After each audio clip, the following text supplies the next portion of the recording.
আসসালামু আলাইকুম প্রিয় শিক্ষার্থীরা, আশা করি তোমরা ভালো আছো। আজকে আমরা দ্বিতীয় পর্ব সলভ করব। তোমরা অলরেডি স্ক্রিন দেখতে পারতেছো যে উপাত্তগুলো কি।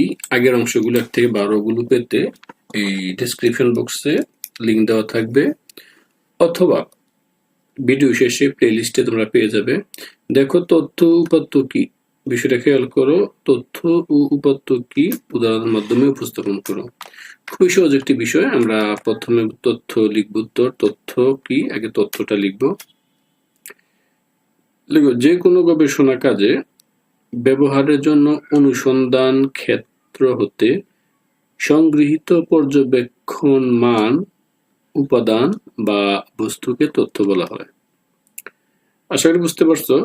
যে কোনো গবেষণা কাজে ব্যবহার করার জন্য এই অনুসন্ধানের ক্ষেত্রে, এই সংগৃহীত পর্যবেক্ষণের মান, উপাদান ও বস্তুকে লক্ষ্য করো, এটা তথ্য বলা হয়।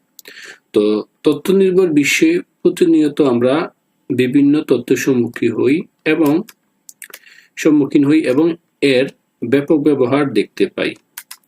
এছাড়া আমরা দৈনিক পত্রিকা, রেডিও, টেলিভিশন ইত্যাদি গণমাধ্যম থেকে আবহাওয়া, খেলাধুলা, বাজার দাম, দর ইত্যাদি সম্পর্কে আমরা তথ্য পেয়ে থাকি।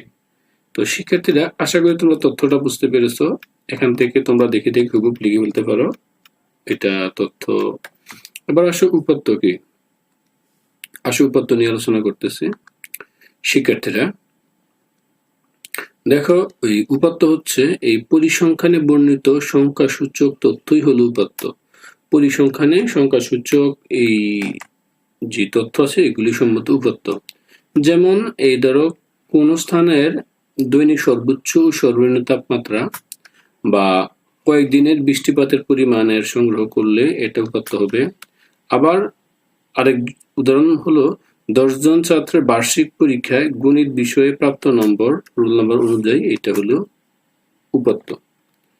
আশা করি তোমরা এই তথ্যপত্র বুঝতে পারছো। এবার আমরা এটা বলছে কি, কালামের ওজন 50 কেজি, আবার ষষ্ঠ শ্রেণীর শিক্ষার্থীদের গড় ওজন 50 কেজি।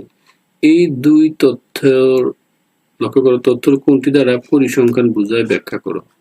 তো খুবই সিম্পল, আমরা এটা সহজে বোঝাতে পারবো।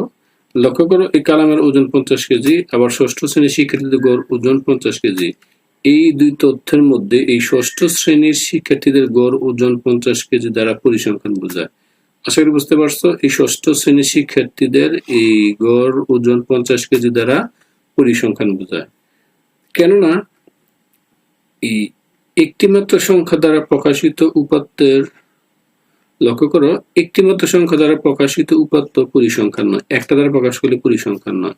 তাহলে এই দেখো, এই কামালের ওজন 50 কেজি এই একটিমাত্র সংখ্যা ভিত্তিক তথ্য, কাজেই এটি পরিসংখ্যান নয়। অপরদিকে ষষ্ঠ শ্রেণীর এই দেখো শিক্ষার্থীদের গড় ওজন 50 কেজি, এটি বৈশিষ্ট্য পরিমাপক একাধিক সংখ্যা বোঝায়, তাই ঠিক আমাদের হবে এই পরিসংখ্যান।